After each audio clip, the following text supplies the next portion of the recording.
Most parents think scoring 85 to 90% in class 12th is excellent, and I do mean it is commendable. However, for Singapore, it's a straight rejection because nothing short of 95% works there. Let's break this down honestly. Top universities like NUS and NTU, they are receiving so many applications from students who have near perfect scores.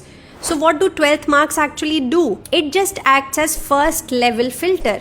If you are below 95%, your chances, especially for top courses, drop significantly. Once that academic bar is crossed, universities also look at academic rigor, subject selection, what kind of projects have you done, any research exposure that you have, what kind of competitions have you participated in, achievements, a clear career direction. So if your child has scored 95% plus, great, they are eligible, but still admission is not guaranteed. If they have scored 85 to 92%, Singapore becomes very competitive, not impossible.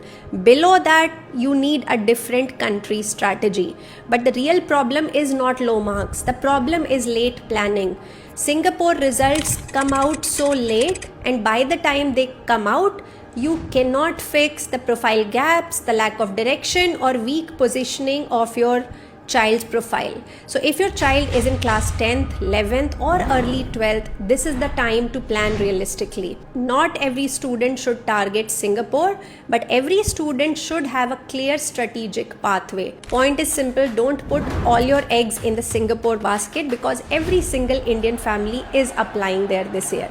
So have other options as well. If your child can crack it, nothing like it. But if not, I hope you won't end up having regrets later on. I'm leaving more information in the caption. Read it, save it, and follow for more high schooler career tips like this.